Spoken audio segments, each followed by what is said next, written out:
Team India star cricketer Hardik Pandya తన సతీమణి Natasha స్టాంకోవిచ్తో విడిపోతున్నట్లు అధికారికంగా ప్రకటించాడు.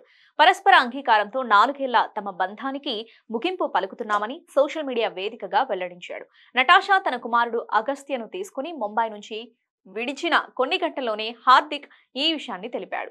4 సంవత్సరాల పాటు కలిసి ఉన్న తర్వాత నటాషా నేను విడిపోవాలని పరస్పర అంగీకారంతో నిర్ణయించుకున్నాం. కలిసి ఉండటానికి సాధ్యమైనంతగా ప్రయత్నించాం. ఇద్దరి ప్రయోజనాల కోసం ఈ నిర్ణయం తీసుకున్నాం.